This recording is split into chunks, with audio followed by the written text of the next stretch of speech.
Alors bonjour à tous, nous sommes très heureux, l'association des professeurs d'histoire-géographie régionale Languedoc-Roussillon de vous accueillir aujourd'hui aux Gazettes Café de Montpellier.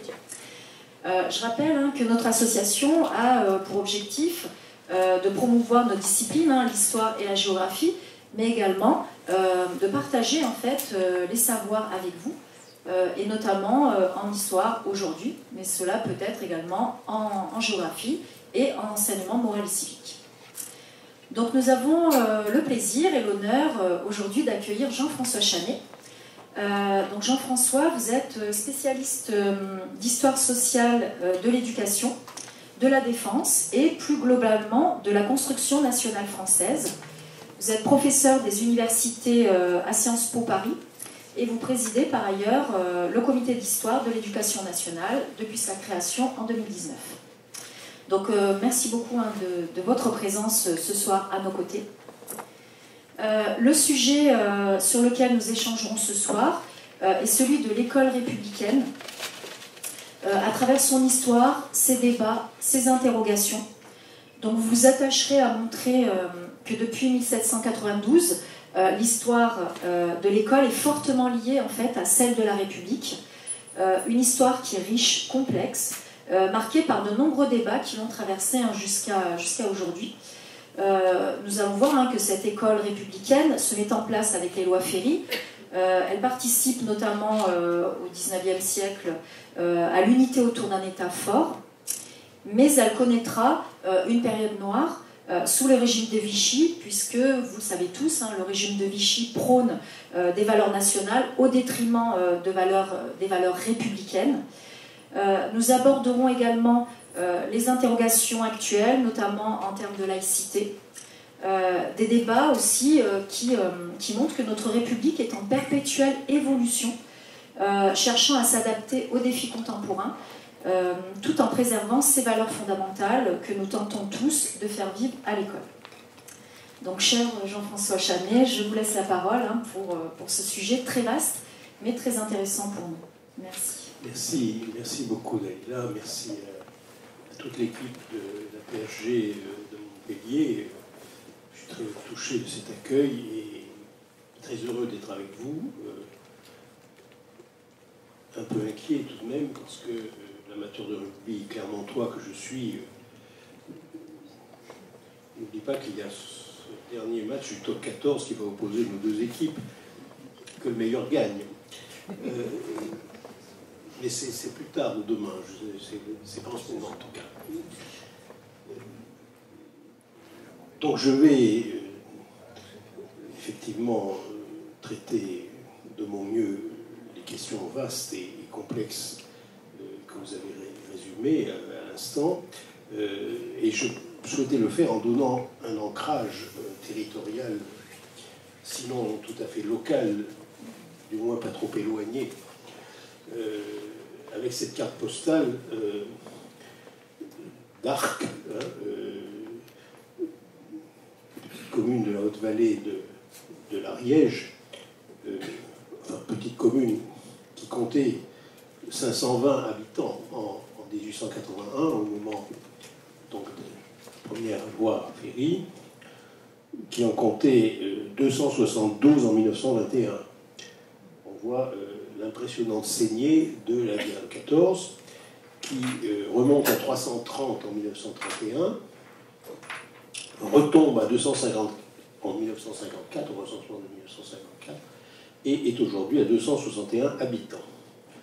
Et j'ai voulu rapprocher de cette carte postale un extrait du livre d'un Ariégeois, d'un Audois, pardon, d'un autre Audois de naissance, mais qui est mort à Montpellier, Gaston Bonheur, qui n'est plus guère connu, je pense, des jeunes Français d'aujourd'hui, mais qui était né à quelques 30 kilomètres de cette école et de ce village d'Arques. Et il écrivait dans ce livre, qui a eu un grand succès, qui a cassé le vase de Soissons, qu'on la considère avec humour ou avec tendresse, elle existe, elle est là, C'est la plus importante maison de tous les villages de France. On se sait en France dès qu'on reconnaît au bout de la rue la façade familière, vaguement maçonnique, avec le fronton et l'œil de l'horloge. Elle témoigne de l'énorme effort d'un régime, la Troisième République, qui a réussi à bâtir à des milliers d'exemplaires, autant que d'églises, cette bâtisse à perron, orgueilleuse et familière, où l'on fabrique des Français. Ce texte, il est de 1963. Gaston Bonheur, né Gaston Tesser, en fait, c'est son nom de plume, Gaston Bonheur, était le fils d'un couple d'instituteurs, mais il n'a guère connu son père, parce qu'il est né à l'automne 1913, et son père a été tué au début de la guerre de 14. Il a été élevé par sa mère, institutrice, donc il a grandi dans une maison d'école, et il a éprouvé le besoin, devenu un personnage très notable du tout Paris littéraire et journalistique, rédacteur en chef de Paris Match après la guerre, ce qui fait une singulière association avec le groupe de presse de Jean Prouvost qu'il a dirigé pendant des années, cette alliance entre le Nord industriel et le Midi poétique que représentait, qu'incarnait Gaston Bonheur. Mais donc, il éprouve en 1963 le besoin de publier cette anthologie d'extraits des livres scolaires, avec aussi des illustrations, chez Robert Laffont, et ce livre, intitulé Qui a cassé le vase de Soissons, rencontre tout de suite un très grand succès. L'illustration de couverture, que vous avez aussi à droite, est l'œuvre d'André François, qui était un des grands illustrateurs de presse de l'époque, né à Timișoara, c'est-à-dire en fait Temesvar en Hongrie, il est devenu Timișoara en Roumanie, devenu français en 1939. Ce n'est pas tout à fait innocent, hein.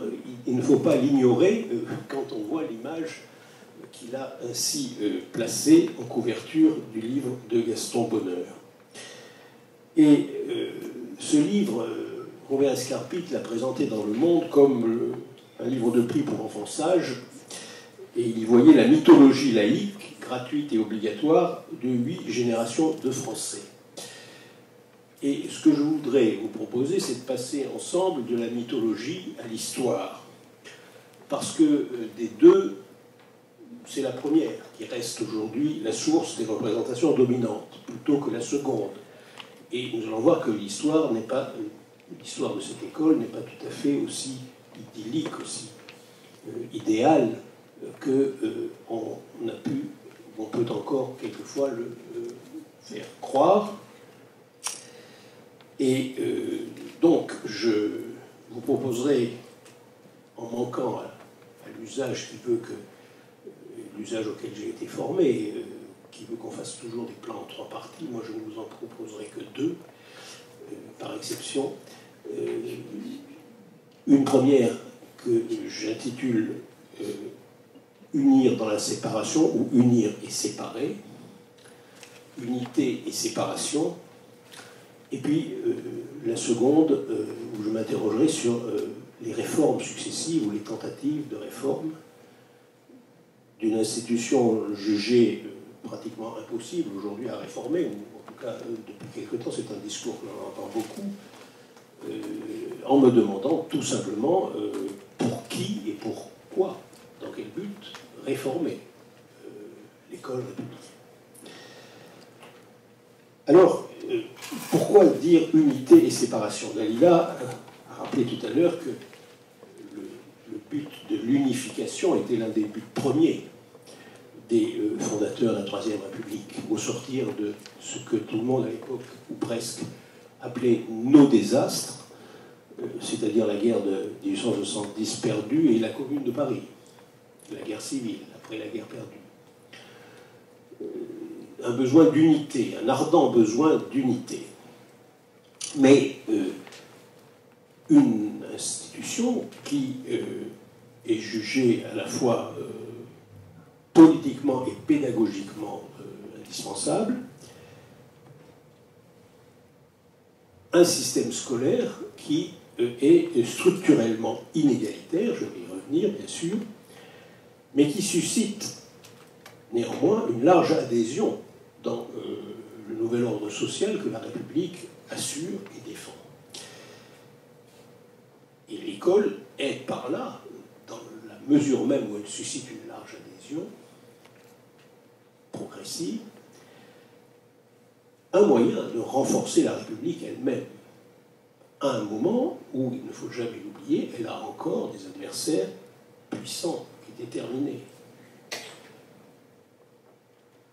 Séparer pour unir, séparer la morale et la religion, exclure la religion de la morale enseignée, séparer les garçons et les filles, on y veille, séparer le français et la langue locale lorsqu'elle est une autre langue que le français, que l'on désigne couramment d'ailleurs comme un patois, même lorsqu'il s'agit d'une langue qui a sa noblesse et ses traditions, ce n'est pas ici qu'on dira le contraire. Séparer aussi les classes sociales, car cette école du peuple, elle n'est pas l'école de tous les enfants. Je vais y revenir dans un instant.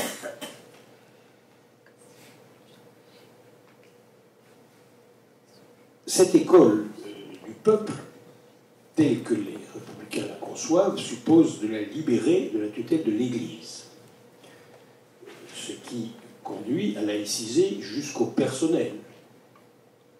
C'est l'objet de la loi de 1886. En contrevenant au passage au principe républicain de l'égal accès de tous les citoyens à tous les emplois. Mais c'est la contrepartie logique du maintien de la liberté d'enseignement, qui peut permettre à tout citoyen, en ayant les titres et en étant jugé à la fois capable et moralement irréprochable, d'ouvrir une école. Au demeurant, avec une grande souplesse dans l'exécution, car il y a dans quelques parties du territoire, on cite souvent, et c'est vrai que c'est un des exemples de persistance les plus prolongés, les béates du Velay, qui étaient une sorte d'ordre religieux laïque, qui a continué par manque de personnel féminin laïque à enseigner dans des écoles publiques de la Haute-Loire jusqu'à la veille de la guerre de 14, en tout cas au début du XXe siècle. Mais c'est une exception, il faut aussi le dire. Il y a une concurrence bâtimentaire que Jean Guéhenno a particulièrement bien exprimée, mais il n'est pas le seul. C'est aussi le cas dans la citation de Gaston Bonheur de tout à l'heure, qui rappelait entre parenthèses qu'on avait concurrencé les églises en construisant partout des écoles. Dans son journal d'une révolution, publié en 1939, Jean Guéhenno rappelle la chronique du moine Glabert qui parlait de la France qui s'était couverte d'une blanche robe d'église autour de l'an 1000, pour rappeler que au début de la Troisième République, la France était couverte d'une blanche robe d'école. Pas partout identique d'ailleurs, comme le suggérerait la citation de Gaston Bonheur, car il y a bien sûr des variantes architecturales et surtout de matériaux utilisés selon les régions. Si j'ai souhaité citer Guéhenno, qui était natif de Fougères et fils d'ouvrier de la chaussure à Fougères, c'est parce qu'il avait aussi quelques attaches méridionales par son mariage. Il était devenu un habitant assez assidu, en tout cas aux vacances, de Montaulieu, célèbre village pour son activité culturelle et autour du livre. Hein.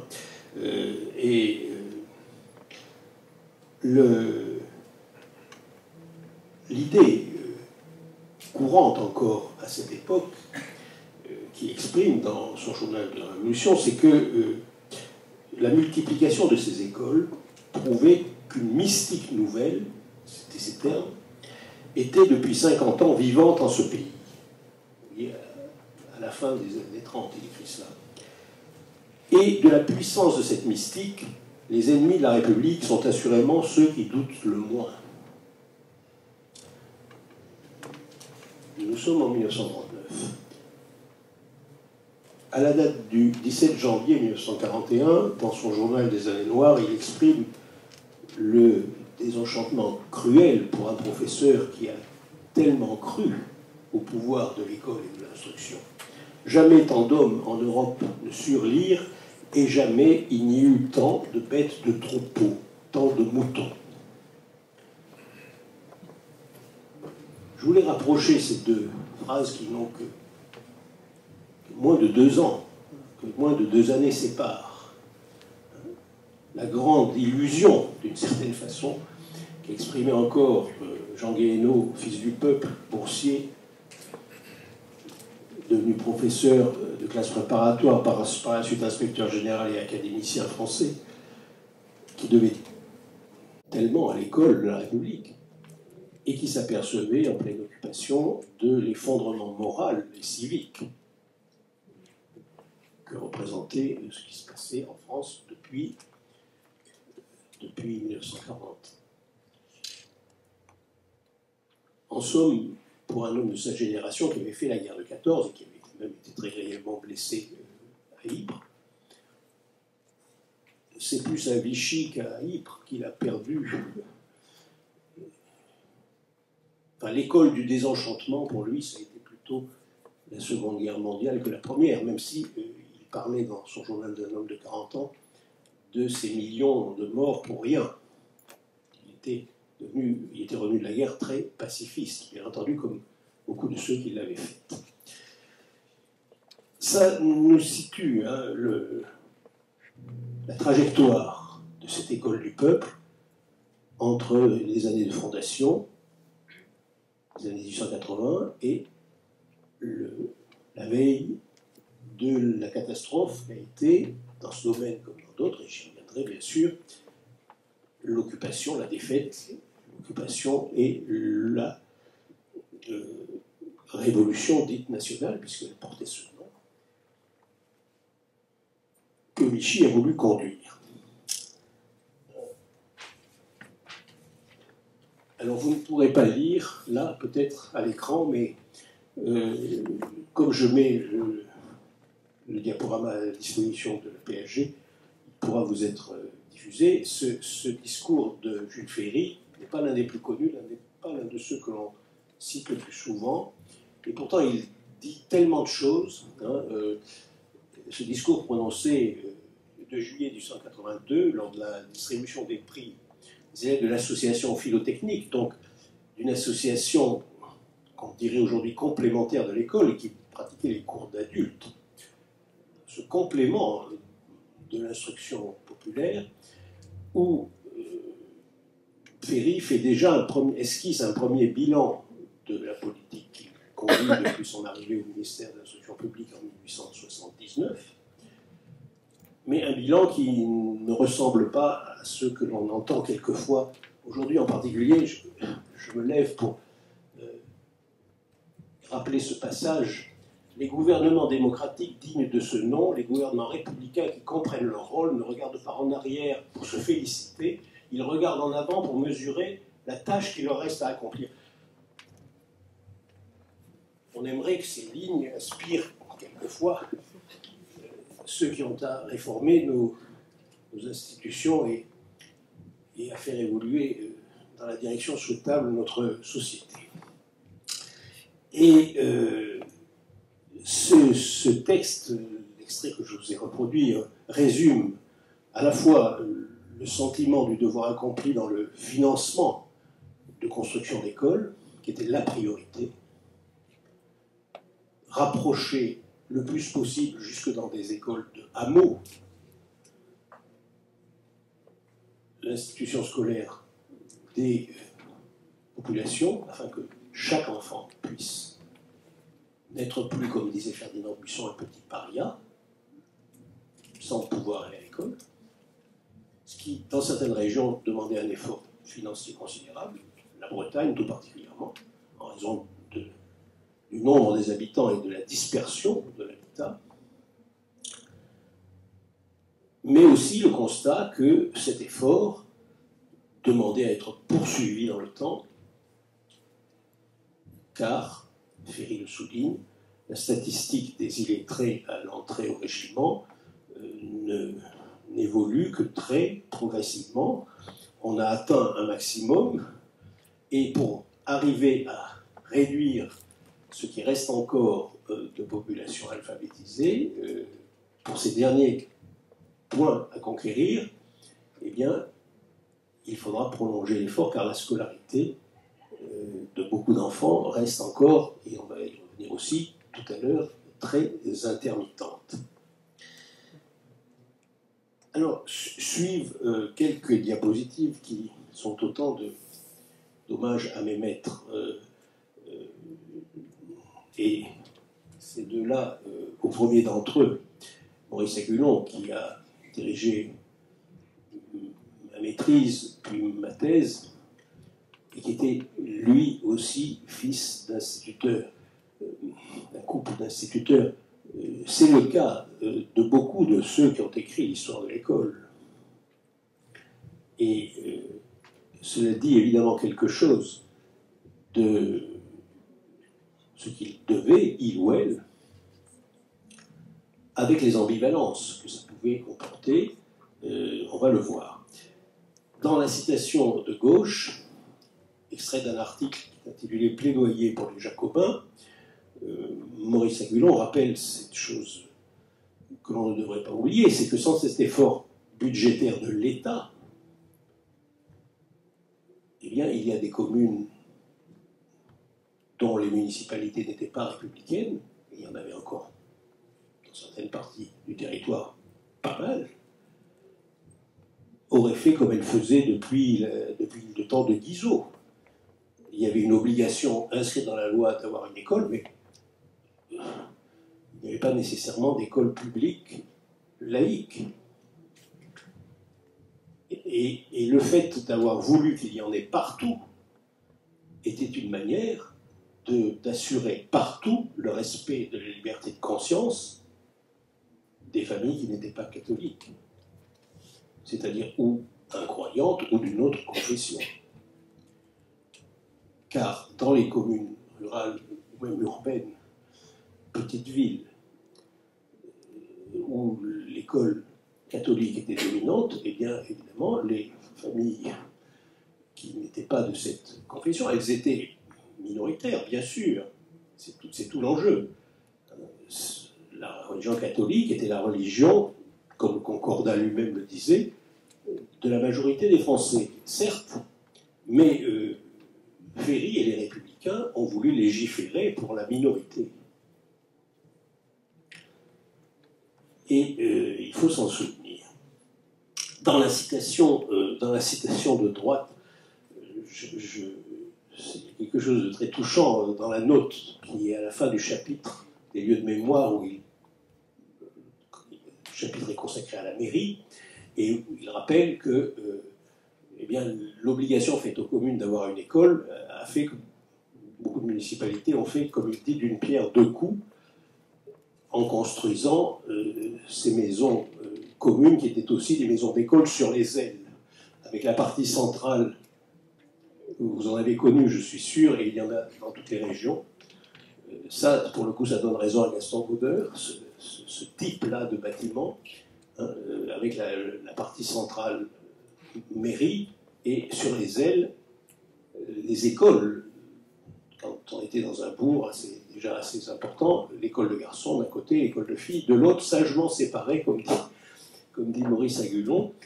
Et il souligne aussi que la mitoyenneté n'allait pas jusqu'à l'irrespect de la disposition qui voulait qu'on n'habite pas dans la mairie, dans la maison commune, que personne n'y habite, car il n'y avait pas de porte. Et il note qu'ayant vécu dans son enfance dans une telle maison, il avait pu vérifier que ça ne communiquait pas. Autre témoignage personnel, autobiographique et très émouvant aussi, celui de Mona Ozouf, elle aussi fille d'un instituteur qui est mort quand elle avait 4 ans, Yann Sollier, breton et bretonnant. Et elle met l'accent sur une autre réalité et une autre séparation que j'ai évoquée tout à l'heure au passage, mais en l'occurrence importante, qui est celle du français et du breton. Et elle évoque dans un très beau texte, qui est la présentation, les premières pages liminaires de son livre sur l'école de la France, ses souvenirs de l'enfance dans la maison d'école,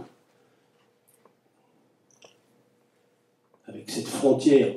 Alors, on vient de parler de la séparation entre la mairie et l'école, mais la séparation entre l'école et la vie familiale, elle était beaucoup plus floue. Il y avait une porosité, comme on dirait maintenant, plus grande. Et cela, je l'ai vécu moi-même, donc je crois pouvoir le dire d'expérience. Même si je n'ai pas vécu ce sentiment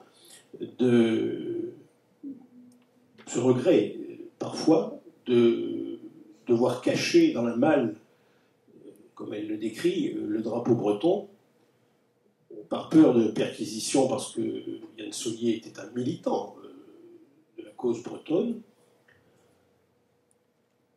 Mais, comme vous le verrez, ou vous le voyez, elle ajoute que lorsque, sous l'occupation, on n'avait plus peur du gendarme et on pouvait même, sans risque, arborer plutôt le drapeau breton que le drapeau tricolore, c'est celui-là, le dernier, que l'on avait envie de voir flotter.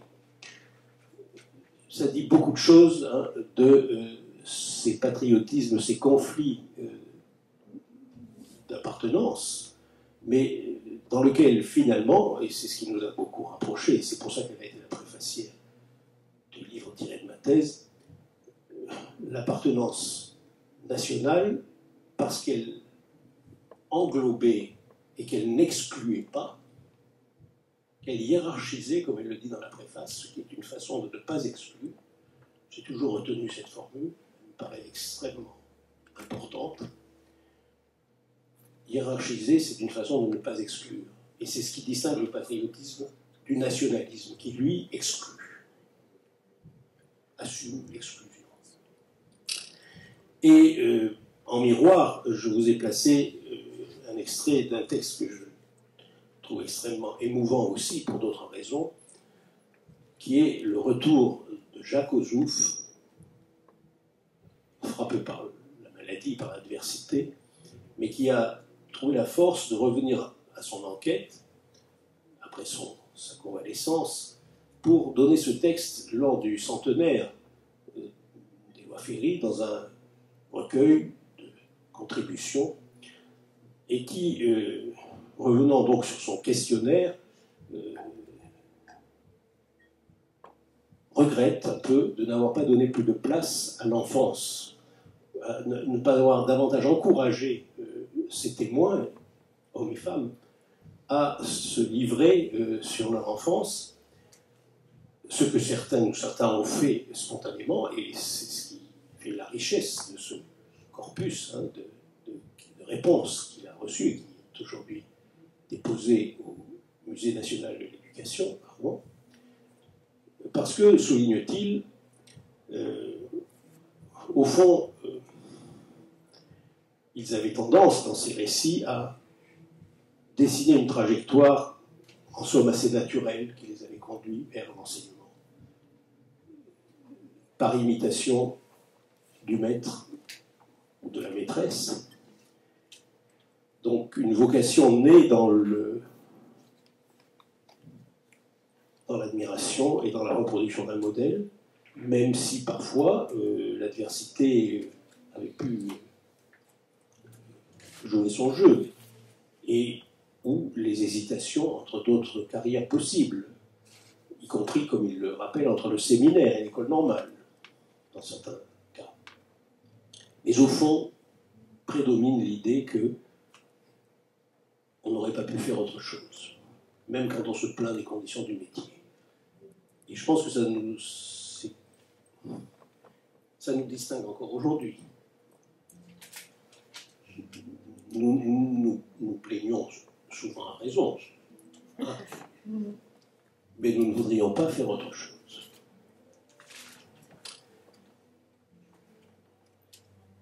Alors, qu'est-ce qui a changé et quand les choses ont changé dans l'histoire de cette école républicaine telle que l'ont voulu, en tout cas, les républicains de la Troisième République, les fondateurs de la Troisième République? Séparation des sexes, nous l'avons vu déjà, mais éventuellement regroupement des âges. Je suis sûr que beaucoup d'entre vous ont vu le documentaire de Nicolas Philibert, Être et avoir, qui a été tourné au tout début de ce siècle, je crois que le film est de 2002, dans une école en région, Auvergne, dans le Livradois exactement, à Saint-Étienne-sur-Husson. Film qui a eu un succès tout à fait inattendu. J'entends encore la productrice dire sur les ondes que c'était le plus gros succès d'un documentaire non animalier. En effet, c'est non animalier, et ça montrait bien la fascination persistante, ou la nostalgie, ou l'idéalisation de cette école rurale, à classe unique, où tout de même la fin amène ceux qui s'intéressent vraiment à la chose scolaire à s'interroger sur ce que vont devenir les élèves en sortant, ce qu'ils vont devenir au collège. Mais ça n'empêche pas l'idéalisation. Ces écoles à classe unique, alors vous voyez ce tableau que j'emprunte à un autre de mes maîtres, président d'honneur, et comment ne pas s'en réjouir, du comité d'histoire qui renaît, qui va renaître la semaine prochaine officiellement, puisque la ministre va nous réinstaller le 12 juin au soir. Vous voyez que ces écoles à classe unique, elles ont une assez belle longévité, malgré le déclin, malgré l'urbanisation de la France, une zone rurale, l'urbanisation de la France, leur diminution est assez lente. En tout cas, elles atteignent un maximum dans les années 60, 1297, à la veille de mai 68. Pourtant, l'urbanisation était déjà bien avancée. Donc, séparation des sexes, éventuellement regroupement des âges. Et dans ces petites écoles rurales, le regroupement des sexes aussi, et longtemps, avec l'idée que seule, dans ce cas, pouvait enseigner une institutrice, et non pas un instituteur. La Troisième République admet qu'une institutrice puisse enseigner à des petits garçons, mais beaucoup moins qu'un homme enseigne à des petites filles, et la question va se régler. On a cette position déjà de principe avant la guerre de 14, mais la guerre de 14, pour les raisons que vous imaginez, évidemment, qui accélère, elle n'en est pas la cause, mais qui accélère la féminisation du corps enseignant primaire, a fortiori accentue cette caractéristique. Et c'est ainsi que ma propre mère a commencé, effectivement, c'était les premiers postes au sortir de l'école normale, dans des écoles à classe unique de petits villages de montagne ou de demi-montagne,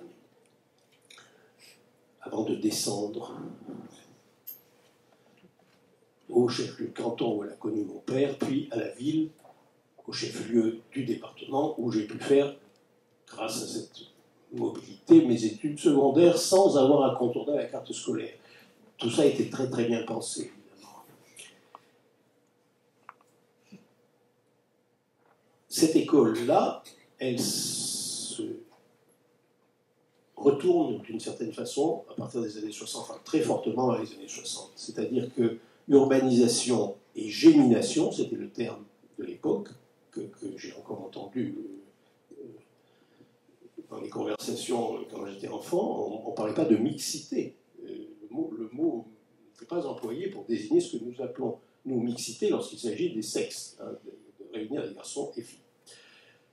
Mais c'est ce qui se produit, effectivement, effectivement, on regroupe les garçons et les filles, donc on rompt avec la séparation des sexes. Et lorsque je me suis retrouvé élève à Clermont-Ferrand, dans l'école où enseignait ma mère, mais je ne l'ai jamais eu, elle ne voulait pas, et moi non plus d'ailleurs, je préférais ne pas l'avoir pour institutrice, et j'ai apprécié qu'elle soit du même avis. Mais il y avait l'école de filles et l'école de garçons, mais en réalité c'était regroupé par âge. C'est-à-dire les plus petits, cours préparatoires, cours élémentaires, garçons et filles étaient dans l'une des deux écoles qui anciennement étaient l'école de filles, et les mêmes mélangés, cours moyen cours moyen programmé et CM2 étaient dans l'autre école qui était celle des garçons. Cette transformation, vous la voyez dans les chiffres, hein, elle se marque fortement. Nombre d'écoles mixtes, vous voyez que au moment 58, 59, 61, 62, on tombe à 1783 et tout à coup on monte à 16 994.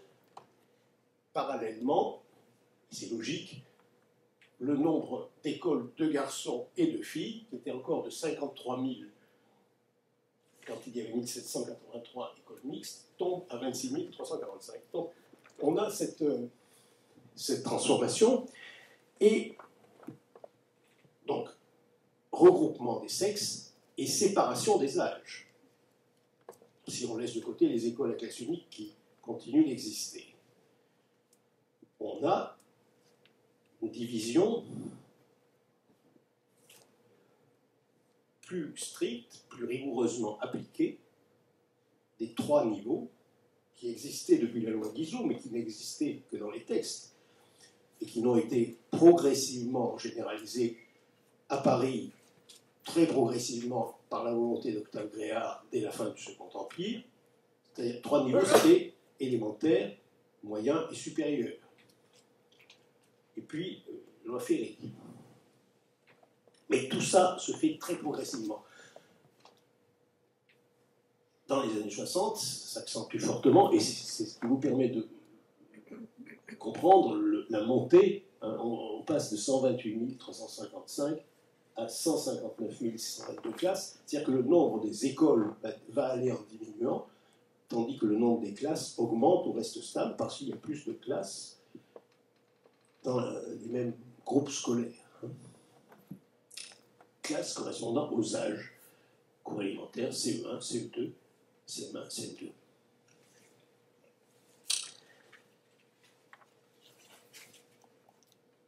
Donc vous voyez là une transformation profonde et qui correspond à l'allongement aussi de la scolarité obligatoire et qui amène du coup à s'interroger, dès lors qu'on généralise cette organisation, sur un problème qu'on ne se posait pas auparavant, qui est celui du redoublement, du retard pris dans cette progressivité où chaque passage compte. C'est P, c'est 1, c'est 2, c'est 1, etc. Et c'est pourquoi je vous ai reproduit le premier article. C'est Antoine Pro qui le dit, et vous pouvez penser qu'il l'a vérifié. J'ai recherché aussi de mon côté et je confirme. Le premier article scientifique dans une revue de démographes, même si l'INED, cet article rend compte de travaux qui avaient été engagés auparavant par l'INED, et en particulier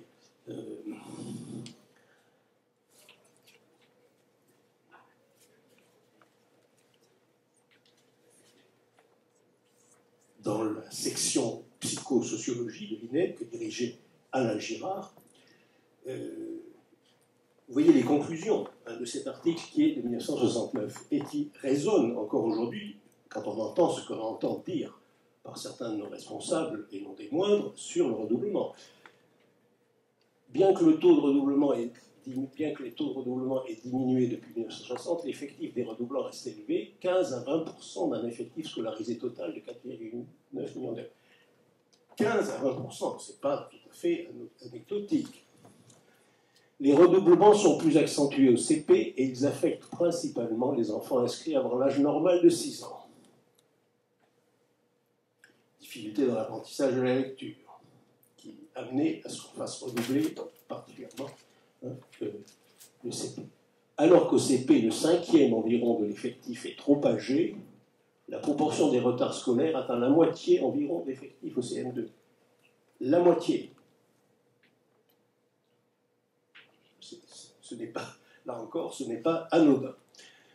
Plus d'un élève sur deux redouble une ou plusieurs fois au cours de la scolarité. La durée réelle moyenne des études primaires est comprise entre 6 années et 6 années et demie au lieu des 5 années théoriquement nécessaires s'il n'y avait pas de redoublement. Donc, vous voyez, et je vais en donner d'autres indices, d'autres signes très clairs, celles et ceux qui aujourd'hui, pour des raisons que je vous laisse apprécier, idéalisent par de toutes les plus belles couleurs l'école d'autrefois, vous voyez à quel point ils trompent nos compatriotes. C'est un point vraiment très important et je vais en donner d'autres preuves.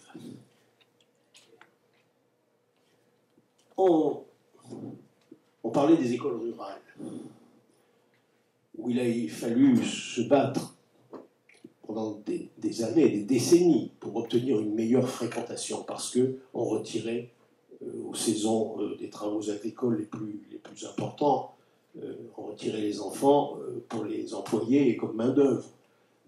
C'est bien connu. Les inspecteurs d'académie, année après année, le déploraient dans leur rapport. Mais Paris, ce n'est pas mieux. La thèse de Jérôme Kropp est extrêmement éclairante. Et je vous cite quelques-uns de ses apports. À la fin des années 1880, moins du tiers des élèves des écoles publiques de la Seine effectuent une scolarité conforme au plan d'études de Bréard. Les 3 cours. Près d'un dixième des enfants parisiens de 6 à 13 ans échappent à l'obligation scolaire au début du XXe siècle. Les constructions d'écoles peinent à suivre le rythme de l'accroissement démographique, surtout dans les arrondissements les plus dynamiques, 19e, 20e arrondissement, 18e, 19e, 20e, et l'arrondissement périphérique au nord, et aussi d'ailleurs un peu à l'est. L'inégalité des effectifs par classe entre le centre et la périphérie, entre la ville et la banlieue, va s'atténuant, mais persiste. À Paris, c'est l'effondrement de la natalité pendant la guerre qui met vraiment un terme à la disparité des effectifs.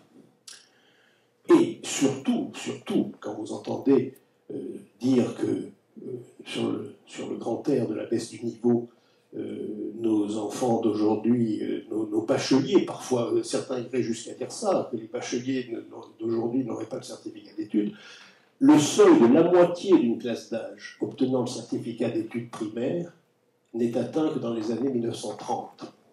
La moitié d'une classe d'âge.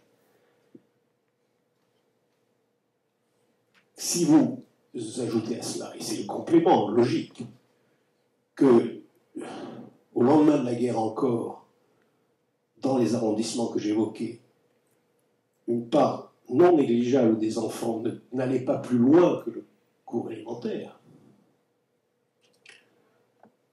vous voyez un peu, là encore, la tromperie énorme qu'il y a à prétendre que le niveau était meilleur à cette époque, le niveau moyen, le niveau global, était meilleur qu'aujourd'hui.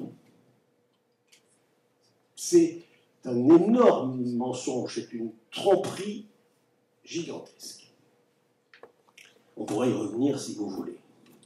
La différence, évidemment, et c'est là-dessus que nous pourrons revenir aussi, c'est que cette école-là, elle ne se posait pas la question de la poursuite d'études, et que l'entrée dans la vie active pouvait se faire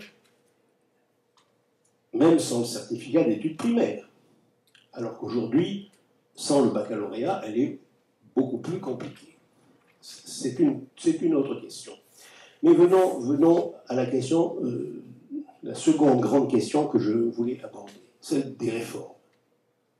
Un de mes estimés collègues, Christian Forestier, au moment du lancement de la réforme du collège, en 2015, a eu ces mots dans le journal de dimanche: on ne réformera pas l'école sans un minimum de consensus politique. Mais bon, on comprend qu'il ait pu le dire dans le contexte de l'époque, mais ce que je voudrais vous faire sentir, lorsqu'on y réfléchit un petit peu, il n'y en a jamais eu de consensus politique. Jamais. Les lois Ferry ont été farouchement combattues par la droite monarchique, par l'Église. À chaque étape, il y a eu des débats considérables. Et on pourrait même soutenir, en tout cas je livre cette hypothèse, il faudrait la creuser un peu, mais que les plus importantes des réformes sont celles qui ont été les plus discutées.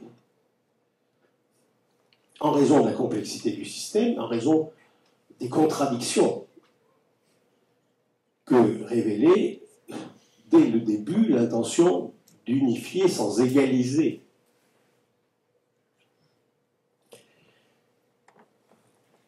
Prenons les premières critiques dès la fin du siècle. Je vous ai reproduit là deux couvertures, enfin, c'est pas la couverture de l'édition originale du dernier roman posthume de Zola, Vérité, qui est le roman de l'affaire Dreyfus pour lui. Il transpose sous forme romanesque l'affaire Dreyfus. Et compte tenu de ce qu'a été la part personnelle qu'il a prise dans cette affaire, vous pouvez penser qu'il délivre un message et qu'il ne choisit pas par hasard de faire du personnage victime de l'erreur judiciaire non plus un militaire, mais un instituteur. Marc Froment, nom également qui n'est pas choisi par hasard. C'est un hymne, une sorte d'hymne aux instituteurs que écrit Zola dans Vérité. C'est sur eux qu'il compte pour éclairer enfin, mais on est déjà 20 ans après les lois Ferry. Il tire les leçons de ce qu'il a observé, ce déchaînement de haine, le nationalisme, l'antisémitisme, la presse qui entretient l'opinion dans l'attachement à la défense d'une armée qui s'est déconsidérée par un jugement reposant sur des faux, etc.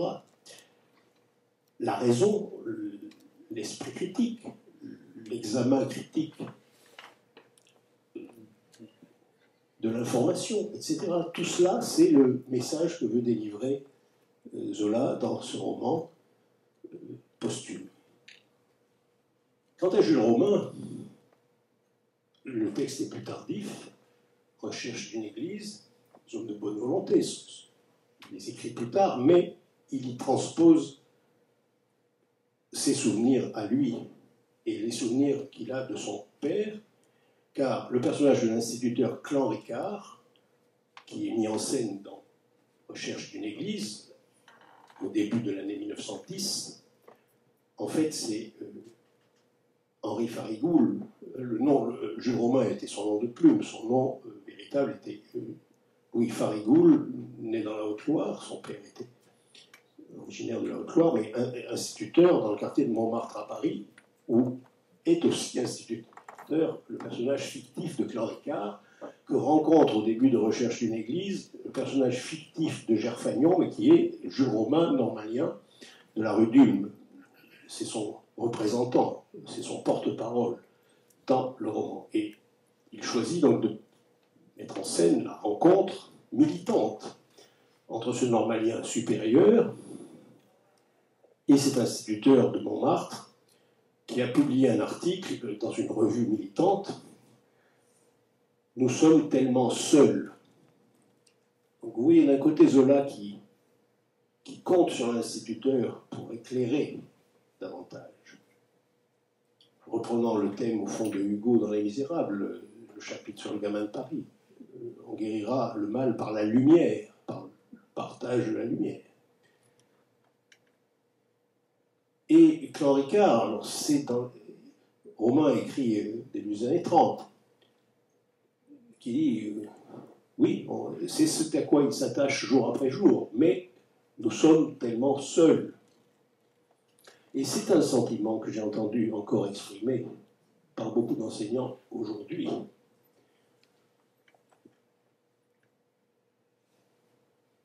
nous ne pouvons pas écarter ce sentiment de solitude dans l'exercice d'un métier dont on attend énormément, auquel on demande énormément, et où on est prompt, plus qu'on l'était à cette époque, beaucoup plus, à reprocher le manque de formation, le manque de ceci ou le trop de cela.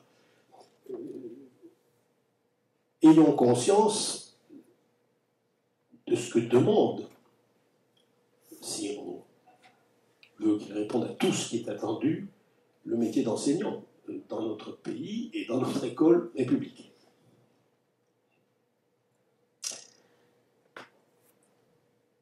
Il n'y a peut-être pas de plus sévère critique des inégalités que perpétuait l'école républicaine telle qu'elle avait été faite que celui qui avait veillé à sa mise en œuvre, c'est-à-dire Ferdinand Buisson, directeur de l'enseignement primaire au ministère de 1879 à 1896, une longévité exceptionnelle. Or, dès sa sortie, bon, il prend la chaire, il succède à Henri Marion dans la chaire de sciences de l'éducation, de pédagogie de la Sorbonne, mais il entre en politique active comme député, etc. Bon, vous connaissez cela. Il continue d'être extrêmement actif dans le journalisme aussi professionnel, le manuel général de l'instruction primaire et la réédition du dictionnaire de pédagogie. Mais lorsqu'il est auditionné par la commission Ribot, qui prépare une grande réforme de l'enseignement secondaire, en 1899, donc en pleine affaire Dreyfus aussi, vous voyez ce qu'il dit.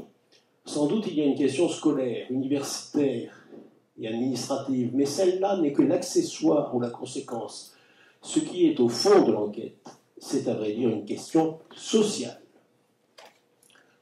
La gravité du problème de l'enseignement secondaire vient de là. La définition même de l'enseignement secondaire ne peut plus se faire en France que sous la forme d'une définition sociale. Il ne se caractérise pas par ses programmes. On le reconnaît à ceci, c'est l'enseignement accessible à des familles d'une certaine condition, à celles qui peuvent entretenir leurs enfants jusqu'à un âge relativement avancé sans avoir besoin de les mettre au travail, de leur faire gagner leur vie. Et oui, et cette réalité-là, elle va durer, on la retrouve même au temps où il devient possible administrativement, davantage, par la gratuité d'enseignement secondaire, d'y accéder. Mais ce n'est pas pour autant que l'on va voir les enfants du peuple y accéder massivement. Car cette contrainte, elle continuera. Quand j'étais enfant, on ne parlait pas de mixité.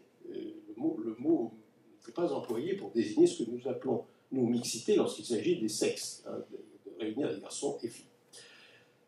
Mais c'est ce qui se produit, effectivement, on regroupe les garçons et les filles, donc on rompt avec la séparation des sexes, et lorsque je me suis retrouvé élève à Clermont-Ferrand, dans l'école où enseignait ma mère, mais je ne l'ai jamais eu, elle ne voulait pas, et moi non plus d'ailleurs, je préférais ne pas l'avoir pour institutrice, et j'ai apprécié qu'elle soit du même avis.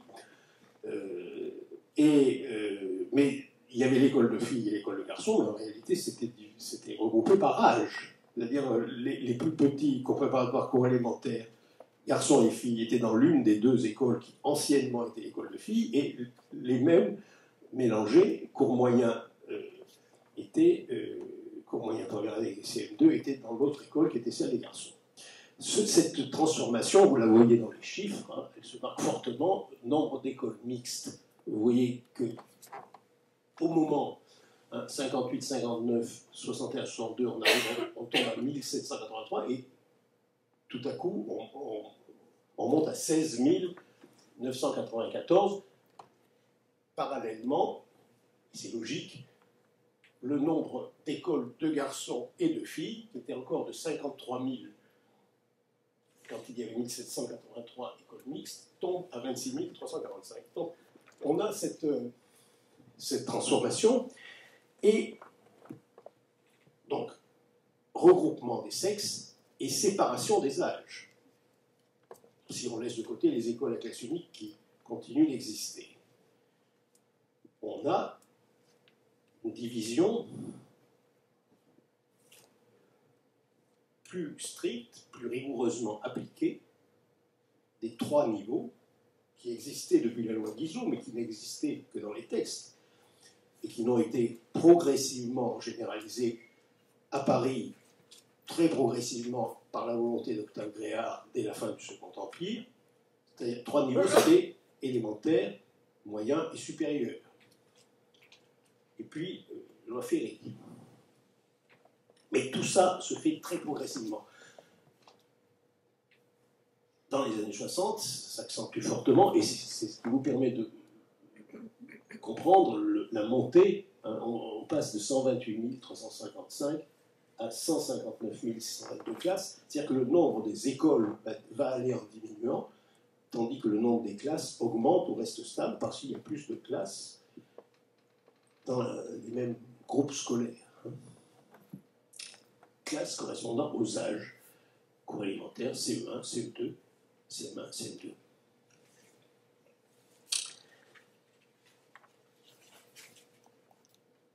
Donc vous voyez là une transformation profonde et qui correspond à l'allongement aussi de la scolarité obligatoire et qui amène du coup à s'interroger, dès lors qu'on généralise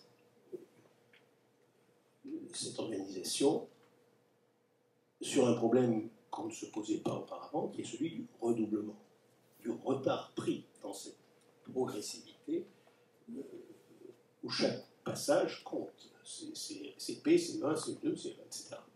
Et c'est pourquoi je vous ai reproduit le premier article. C'est Antoine Pro qui le dit, et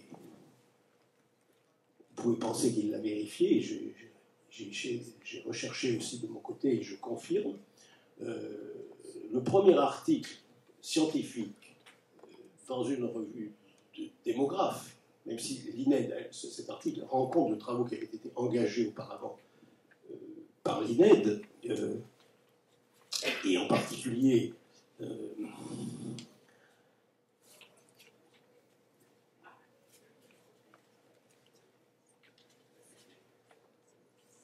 dans la section psychosociologie de l'INED que dirigeait Alain Girard. Vous voyez les conclusions de cet article qui est de 1969 et qui résonne encore aujourd'hui quand on entend ce qu'on entend dire par certains de nos responsables, et non des moindres, sur le redoublement. Bien que les taux de redoublement aient diminué depuis 1960, l'effectif des redoublants reste élevé, 15 à 20% d'un effectif scolarisé total de 4,9 millions d'élèves. 15 à 20%, ce n'est pas tout à fait anecdotique. Les redoublements sont plus accentués au CP et ils affectent principalement les enfants inscrits avant l'âge normal de 6 ans. Difficulté dans l'apprentissage de la lecture, qui amenait à ce qu'on fasse redoubler particulièrement le CP. Alors qu'au CP, le 5e environ de l'effectif est trop âgé, la proportion des retards scolaires atteint la moitié environ d'effectifs au CM2. La moitié. Ce n'est pas, là encore, ce n'est pas anodin. Plus d'un élève sur deux redouble une ou plusieurs fois au cours de la scolarité. La durée réelle moyenne des études primaires est comprise entre 6 années et 6 années et demie au lieu des 5 années théoriquement nécessaires s'il n'y avait pas de redoublement. Donc, vous voyez, et je vais en donner d'autres indices, d'autres signes très clairs, celles et ceux qui aujourd'hui, pour des raisons que je vous laisse apprécier, idéalisent par de toutes les plus belles couleurs l'école d'autrefois, vous voyez à quel point ils trompent nos compatriotes. C'est un point vraiment très important et je vais en donner d'autres preuves. On parlait des écoles rurales, où il a fallu se battre pendant des années, des décennies, pour obtenir une meilleure fréquentation, parce qu'on retirait aux saisons des travaux agricoles les plus importants, on retirait les enfants pour les employer comme main-d'œuvre. C'est bien connu, les inspecteurs d'académie, année après année, le déploraient dans leur rapport. Mais Paris, ce n'est pas mieux. La thèse de Jérôme Cropp est extrêmement éclairante. Et je vous cite quelques-uns de ses apports.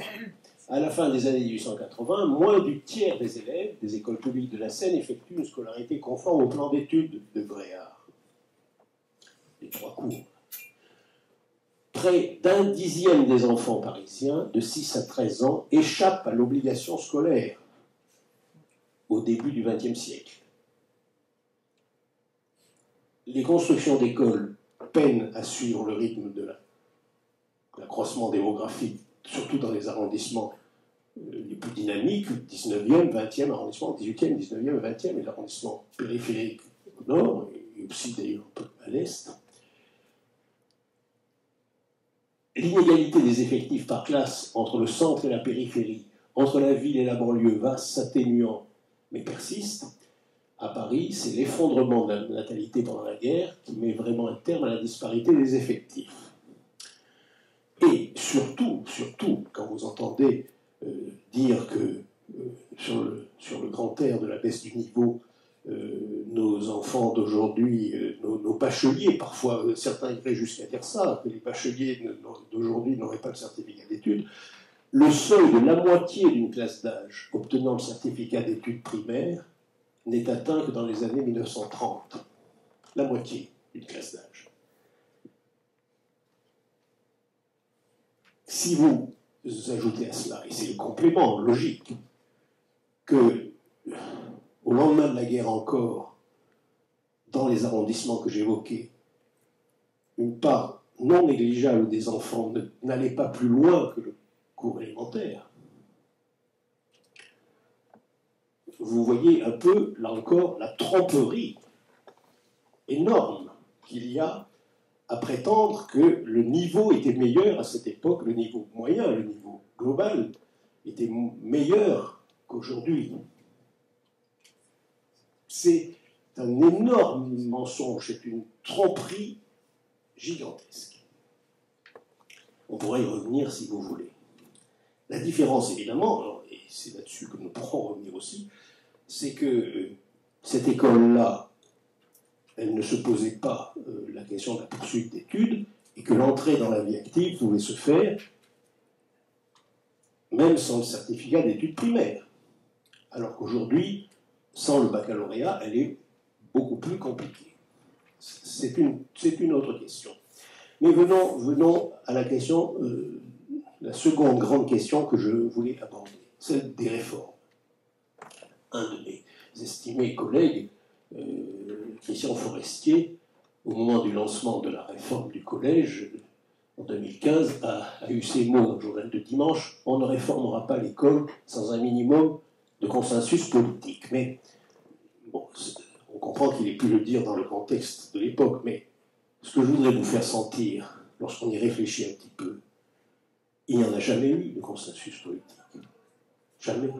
Les lois Ferry ont été farouchement combattues par la droite monarchique, par l'Église. À chaque étape, il y a eu des débats considérables. Et on pourrait même soutenir, en tout cas je livre cette hypothèse, il faudrait la creuser un peu, mais que les plus importantes des réformes sont celles qui ont été les plus discutées. En raison de la complexité du système, en raison des contradictions que révélait dès le début l'intention d'unifier sans égaliser.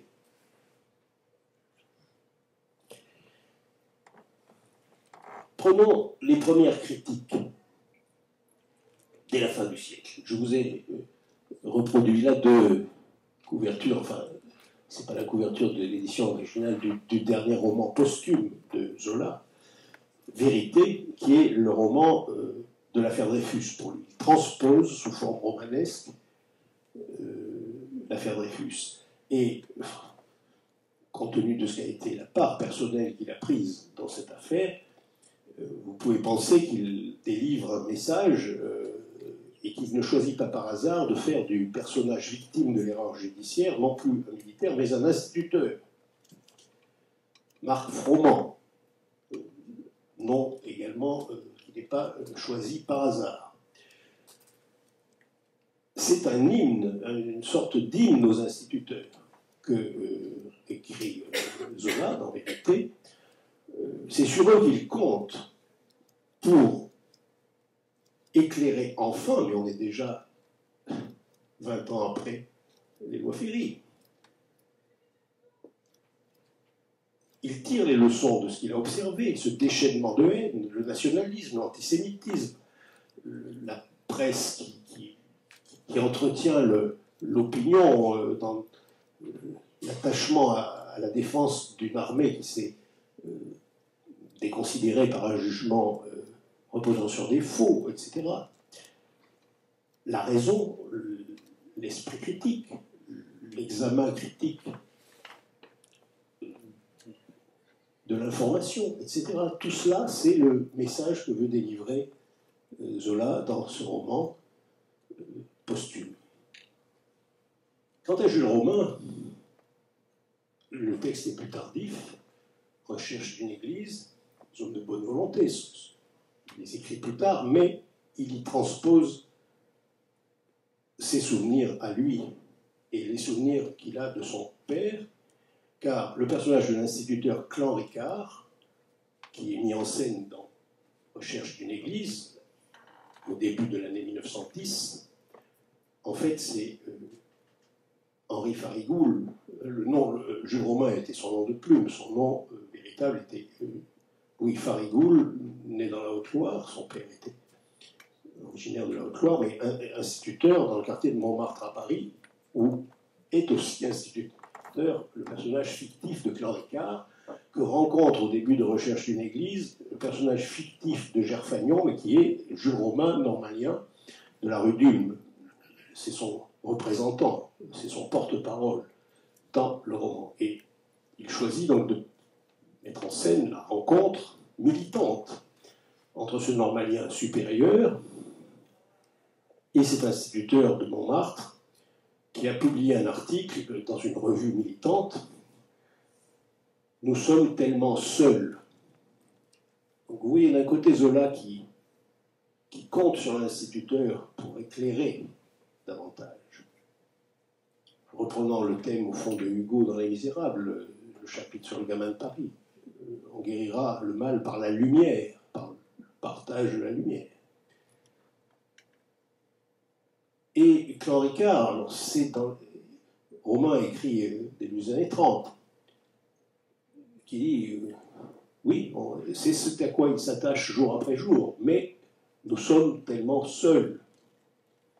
Et c'est un sentiment que j'ai entendu encore exprimé par beaucoup d'enseignants aujourd'hui.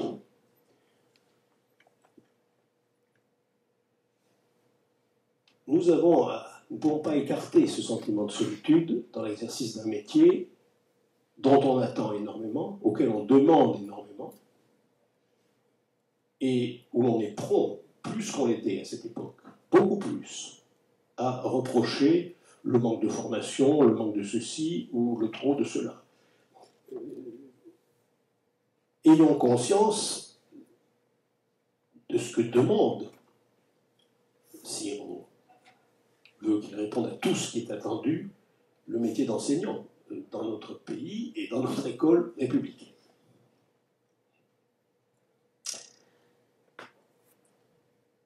Il n'y a peut-être pas de plus sévère critique des inégalités que perpétuait l'école républicaine telle qu'elle avait été faite, que celui qui avait veillé à sa mise en œuvre, c'est-à-dire Ferdinand Buisson, directeur de l'enseignement primaire au ministère de 1879 à 1896, une longévité exceptionnelle. Or, dès sa sortie,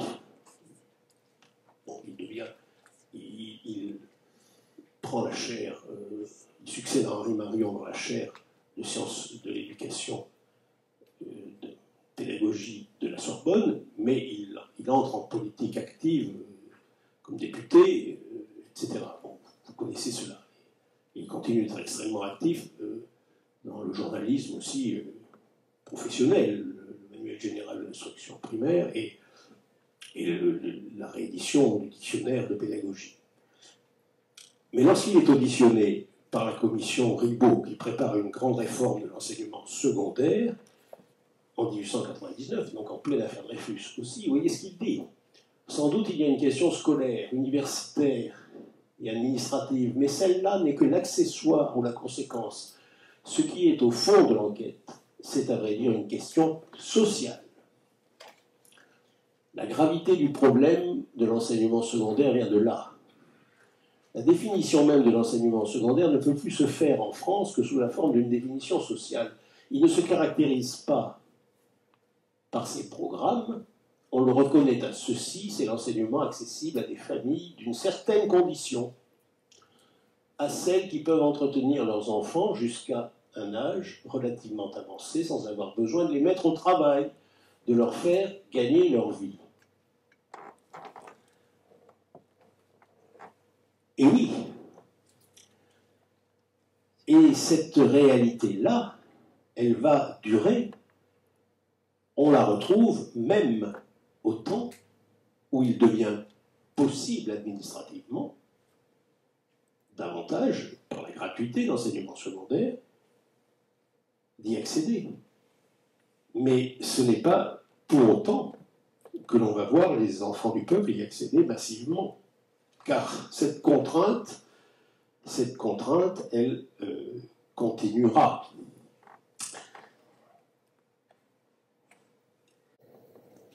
Et parmi les praticiens extrêmement critiques aussi, au même moment, ou un peu après, 10 ans après en l'occurrence, je voulais vous citer celui-là parce qu'il est pour moi particulièrement emblématique. Albert Thierry, fils d'un maçon. Il est né à Montargis, mais son père a travaillé comme maçon sur les chantiers à Paris. Élève très doué, qui accède à ce qui est l'étage supérieur de l'enseignement primaire, l'école normale supérieure de Saint-Cloud, qui deviendra professeur d'école normale à son tour, mais qui a commencé à la sortie à son entrée dans la carrière comme professeur d'école primaire supérieure à Melun. Et il a transposé, il a laissé un récit d'impression de son enseignement dans ce livre intitulé L'homme en proie aux enfants. Et dans L'homme en proie aux enfants, Albert Thierry écrit cette formule lapidaire: l'égalité, c'est l'accessibilité de tous à l'inégalité. Vous voyez ce qu'il veut dire? Il refuse la promotion individuelle dans un système qui demeure inégalitaire. C'est exactement ça que veut dire cette phrase. Pas étonnant qu'il livre ses réflexions dans la vie ouvrière de Monat. Il est du côté du syndicalisme révolutionnaire. Et ses écrits seront surtout connus après sa fin précoce, en 1915 dans l'Artois, où il est tué à la guerre. Et l'édition de ses réflexions sur l'éducation, donc recueil de ses articles dans la vie ouvrière, paraît à la Librairie du Travail après la guerre.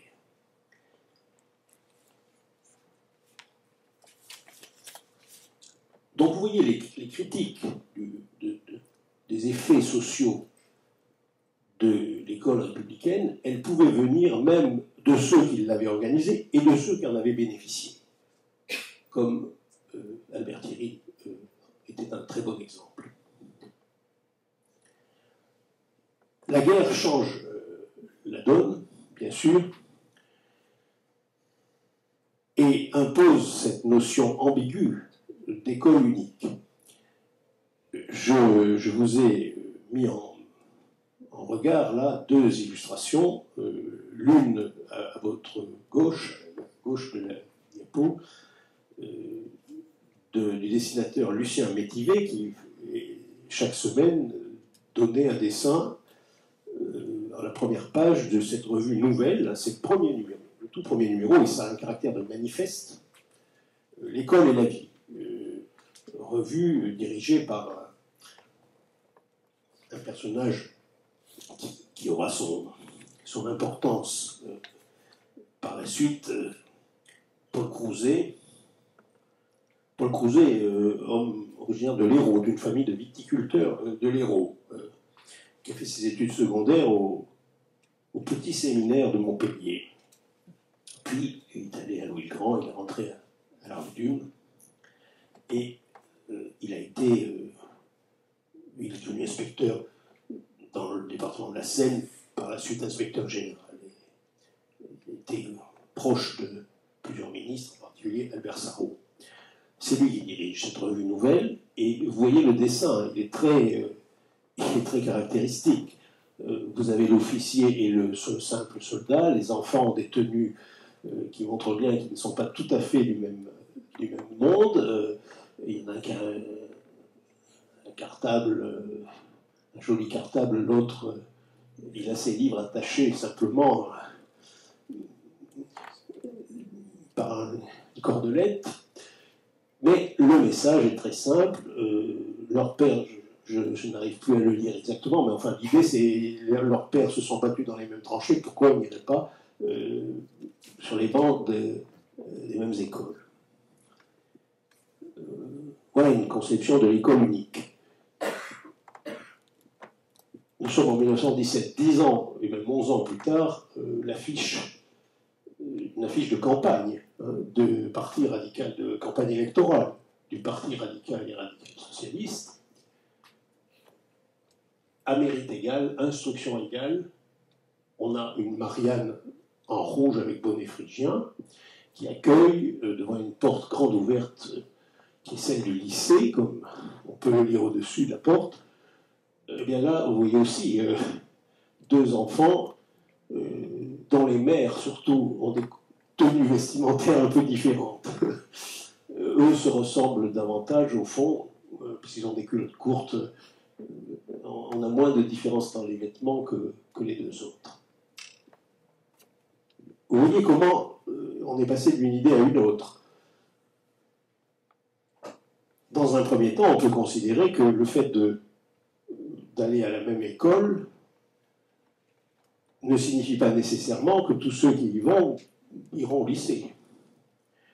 Dans le second cas, on considère que ceux qui rentrent au lycée doivent avoir exactement les mêmes chances au départ de pouvoir y entrer, ce qui n'est pas tout à fait la même idée.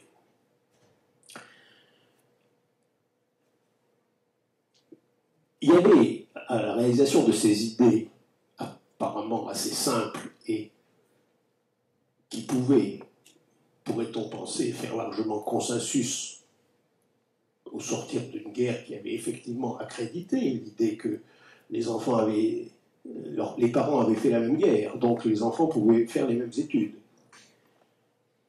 Il y avait des obstacles qui ont suscité des résistances énormes. Et c'est dans ces détails-là qu'on voit vraiment la logique sociale du système. Bien sûr que les petites classes des lycées, où les enfants des classes supérieures faisaient leurs études primaires, étaient payantes. L'école gratuite, c'était l'école du peuple. Les enfants de la bourgeoisie n'y allaient pas à la communale, ils allaient effectivement dans les petites classes des lycées, où enseignaient des enseignants d'un corps différent, et qui se considéraient bien sûr comme au-dessus des instituteurs primaires. Et pourtant, c'était les mêmes âges. Ça a été progressivement les mêmes programmes. Mais pour arriver déjà à regrouper les deux corps, vous pouvez imaginer les résistances. Et surtout, il est tout à fait frappant qu'à partir de 1930, on commence à la 6e la gratuité, dans des lois de finances, ce sont des dispositions budgétaires, des mesures budgétaires, on fait la gratuité de la 6e, puis ensuite 5e, 4e, 3e, jusqu'en 1933, mais pas les petites classes ni les classes préparatoires. qui reste payante. Donc au moment où le Front populaire arrive au pouvoir, les petites classes des lycées continuent d'exister, continuent d'être payantes. Et bien entendu, les mêmes types d'enfants y vont, qui représentent la moitié des effectifs des classes de 6e. La moitié. Alors que ce n'est qu'une minorité des enfants du même âge. Donc là encore, vous voyez, à ceux qui nous disent « c'était mieux avant », « c'était plus juste », « c'était plus égal », quel mensonge, quelle tromperie. Jean Zay, dont on va commémorer dans quelques jours l'assassinat par des miliciens, le 20 juin 1944.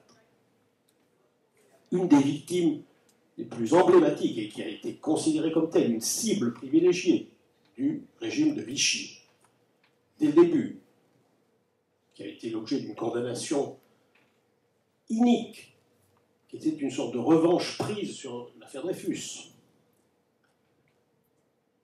qui est resté emprisonné pendant toute la durée de l'occupation, jusqu'en 1944, et qu'on a sorti de sa prison d'Orient pour l'abattre comme un chien au coin d'un bois. Jean Zay était hésitant sur cette question.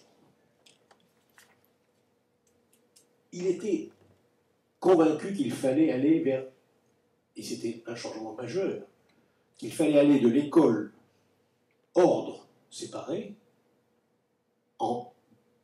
il fallait aller vers l'école premier degré, qui pouvait donner accès au second et au supérieur. Sortir donc de cette logique où on avait deux mondes parallèles, le primaire avec le secondaire et le supérieur du primaire, les cours complémentaires, les écoles primaires supérieures, les écoles normales, tout ça c'était le monde primaire. On pouvait monter jusqu'à l'école normale supérieure d'enseignement primaire, et puis à côté, le secondaire avec les petites classes élémentaires des lycées, et puis on allait comme ça éventuellement jusqu'à la faculté. Entre les deux, une cloison pratiquement infranchissable, sauf pour quelques boursiers qui passaient le concours des bourses. Ceux que Ferdinand Buisson appelait les exceptions consolantes, et le titre a été repris, la formule a été reprise pour en faire le titre d'un récit autobiographique très, très fort de notre ami Jean-Paul Delahaye. Pour sortir de cette logique, de cette organisation, il faut que l'école primaire devienne le premier degré, pour tous. Mais où on voit les limites de l'esprit du temps, et même du progressisme de Jean Zay, qui était réel, et qui était celui d'un homme jeune, et jeune père aussi. C'est l'idée que tout le monde n'ira pas nécessairement vers l'enseignement secondaire.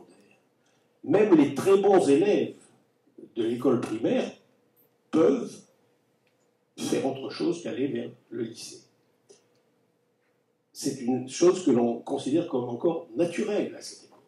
Et c'est pourquoi il crée les classes de fin d'études en disant bien que les classes de fin d'études, les termes de la circulaire, je vous y renvoie, le disent très explicitement, ce n'est pas l'endroit où iront les sujets incapables de faire autre chose.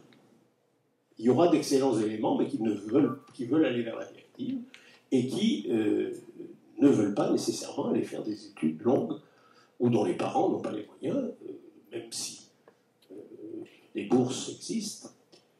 Donc vous voyez, Jean Zay, ministre du Front populaire, ne remet pas fondamentalement en question, il va vers la logique des degrés, ce qui est décisif, hein, premier, second degré. Il rattache les petites classes des lycées à la direction d'enseignement primaire, il rattache les écoles primaires supérieures à la direction d'enseignement secondaire, niveau collège. Tout ça est très logique, et effectivement c'est la genèse de ce qui suivra, mais il y a encore cette idée que le primaire, et puis il y a la forte pression que fait le syndicat national des instituteurs d'ailleurs, qui tient beaucoup à cette identité primaire et à cette culture primaire, à cette noblesse de l'enseignement primaire. Il est encore un peu prisonnier de cette représentation des choses. Et c'est d'ailleurs pour ça qu'il allonge la scolarité jusqu'à 14 ans, la classe de fin d'études étant celle qui permet d'aller jusqu'à 14 ans, mais ensuite, c'est la vie professionnelle possible, si on la souhaite. Et vous voyez que la question, le mot qu'imposent les réformes de Jean Zay, extrêmement critiqué, pour ces aspects et pour un autre que je n'ai pas mentionné et que je ne mentionne qu'au passage, pour ne pas m'y attarder, mais c'est les activités qu'on appellera par la suite des activités d'éveil, les classes, les sorties, promenades, etc. Le ministère de la paresse, comme on l'a rebaptisé, parce qu'il autorisait, il encourageait même les sorties scolaires, les visites sur le terrain, etc.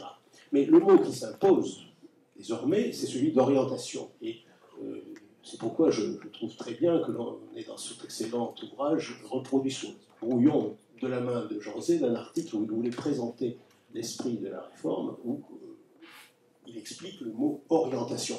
Il va désormais être possible de s'orienter entre plusieurs chemins, alors qu'auparavant on était sur une voie unique. Il faut surveiller l'heure, il faut que j'avance et que je conclue rapidement. On peut passer vite sur la suite, d'ailleurs. Elle vous est plus familière, je pense. 68, avec ses ambiguïtés, avec ses ambivalences. Antoine Pro aime à dire que 68 a rendu impossible les réformes qui étaient en préparation en raison de la réaction que le mouvement a suscité.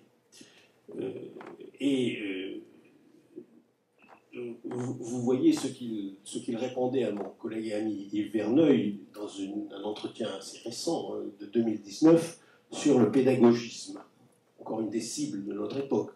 C'était vrai en 2019, c'est toujours vrai en 2024. Je vous laisserai profiter de la réponse tout à fait que je partage à 100% d'Antoine Pro sur le mythe du pédagogisme. 84, l'abandon de la création du grand service public unifié, laïque de l'éducation nationale, promesse de campagne de François Mitterrand avant l'élection de 81, confiée à Alain Savary, abandonnée.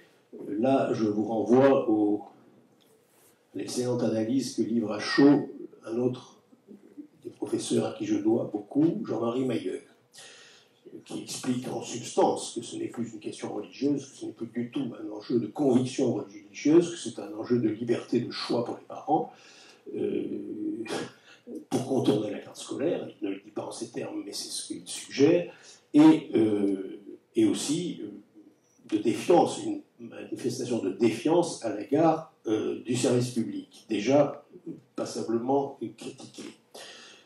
Je n'ai pas le temps de revenir longuement, vous me le pardonnerez, je reviendrai si vous le souhaitez dans la discussion, sur la politique d'éducation prioritaire conduite par lancée par le même Alain Savary. Ce qui est frappant dans cette politique, c'est qu'elle a été initialement conçue et lancée à titre expérimental et temporaire. La circulaire était très explicite. S'il apparaît nécessaire de prévoir une action soutenue s'étendant sur plusieurs années, il serait peu souhaitable d'envisager une assistance permanente qui risquerait d'aboutir à la constitution de ghettos scolaires. Ils avaient très bien compris le danger. Or, qu'est-ce qui s'est produit? Exactement ça. Donc, voilà, CQFD, on peut le démontrer, et voilà comment on peut le démontrer, avec l'indice de position sociale Alors, donc, les graphiques ne sont pas inintéressants aussi. Vous voyez, à la rentrée 2016, 7% des élèves sont scolarisés dans les collèges de l'éducation prioritaire renforcée, REP+. 67% des élèves accueillis sont d'origine sociale défavorisée et 65% sont boursiers. Donc, effectivement, on a pérennisé un système qui est de nouveau bipolaire, ou enfin, structurellement différencié entre être ou ne pas être dans l'éducation prioritaire, avec toute la question quand même des enfants de milieux défavorisés qui ne sont pas dans l'éducation primaire, tant qu'ils ne bénéficient pas des moyens, puisqu'on n'a pas étendu autant qu'il le faudrait si on appliquait les mêmes critères partout, mais le coût est considérable. Donc il y a des zones hors d'éducation prioritaire où les conditions sociales et matérielles des familles justifieraient les mêmes moyens que dans l'éducation prioritaire. Mais c'est surtout ces deux graphiques retrouvés dans la Gazette des communes qui sont très parlants.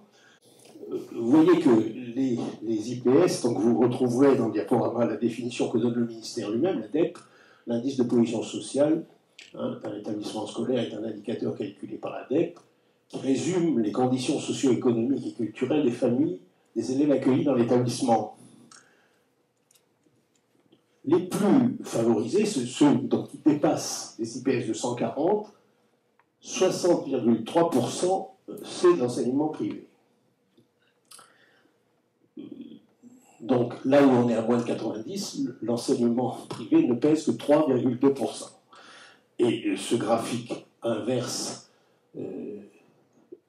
mais c'est exactement la même démonstration, proportion du nombre des collèges privés sous contrat et publics en fonction de leur IPS sur l'année 2021-2022, ceux qui sont à IPS 140 et plus, 77,9% sont des établissements privés. Et bien entendu, ils sont 5%, 5,7% pour les IPS de moins de 90. On a quand même un sérieux problème. Reconnaissons-le entre nous. Alors, je ne peux pas ne pas clore en vous rappelant ce dialogue entre deux générations du reste. Albert Thibaudet, après la guerre de 14, réfléchit sur l'évolution politique de la Troisième République. Il livre un livre qui est devenu classique, qui s'appelle La République des professeurs, qui est une analyse des résultats des élections qui ont porté au pouvoir le cartel des gauches il y a 100 ans, en 1924. Et il revient un peu plus tard dans les idées politiques de la France, où il veut démontrer ceci. J'ai repris les titres des paragraphes. Déclassement politique du traditionnalisme. Et oui, à cette époque, on constatait le déclin des forces les plus passéistes. Tout le monde devenait républicain. Les monarchistes ne représentaient pratiquement plus rien. On est encore en 1930-32. Le fascisme n'est pas encore dans l'essor qu'il va connaître les années suivantes. Psychologie politique de ce déclassement, la marche à gauche, ce que, à d'autres endroits du texte, Thibaudet appelle le sinistrisme, au sens étymologique latin de sinistère. Et voyez ce qu'il dit, par le progrès des Lumières, il faut entendre ceci, l'institution d'enseignement devenue autre chose que l'instruction élémentaire assurée par la loi de Guizot, à savoir un instrument de propagande pour des idées, terme qui aujourd'hui est négativement connoté, propagande, mais qui est simplement le fait de propager et de répandre des idées et un moyen d'émanciper les esprits. Le grand problème républicain, le point de contact de la mystique et de la politique, souvenez-vous que Guéhenno employait aussi ce mot de mystique, sera le problème de l'école. Notons même dans l'usage et dans l'opposition de ces termes de mystique et de politique, dont Péguy est l'inventeur, une réaction du grand écolier, du fils du peuple devant ses maîtres, que fut Péguy. Une interpellation venue des bancs de bois de la laïque. Un acte et une crise de l'école. Oui, Péguy, orphelin de son père mort des suites du siège de Paris, où il tombe malade, donc élevé par sa mère et sa grand-mère, empailleuse de chaises à Orléans, qui a la chance d'aller à l'école annexe de l'école normale, où son maître le repère, le distingue, lui fait avoir la bourse, et qui peut aller jusqu'à l'école normale supérieure, lui aussi. Eh bien, Péguy, tué à la guerre des septembre 14, la bataille de la Marne, vous voyez ce qu'il écrivait pour la rentrée de 1904 dans sa revue Les Cahiers de la Quinzaine. Et c'est à ça que pense aussi Thibaudet. Et là encore, il me semble que ça résonne si fortement dans notre temps qu'on ne peut pas ne pas faire écho à ce qu'il écrit. Le nœud de la difficulté est là. Les crises de l'enseignement ne sont pas des crises de l'enseignement, elles sont des crises de vie. Elles dénoncent, elles représentent des crises de vie et sont des crises de vie elles-mêmes. Elles sont des crises de vie partielles, éminentes, qui annoncent et accusent des crises de la vie générale. Ou si l'on veut, les crises de vie générale, les crises de vie sociale s'aggravent, se ramassent, culminent en crise de l'enseignement, qui semblent particulières ou partielles, mais qui en réalité sont totales, parce qu'elles représentent le tout de la vie sociale. Quand une société ne peut pas enseigner, c'est que cette société ne peut pas s'enseigner. C'est qu'elle a honte, c'est qu'elle a peur de s'enseigner elle-même. Pour toute humanité, enseigner, au fond, c'est s'enseigner. Une société qui n'enseigne pas est une société qui ne s'aime pas, qui ne s'estime pas. Et tel est précisément le cas de la société moderne. Eh bien, j'aimerais que l'on puisse dire que ça ne soit pas le cas de la nôtre, mais malheureusement, il y a des raisons d'en douter. Je vous remercie de votre patience.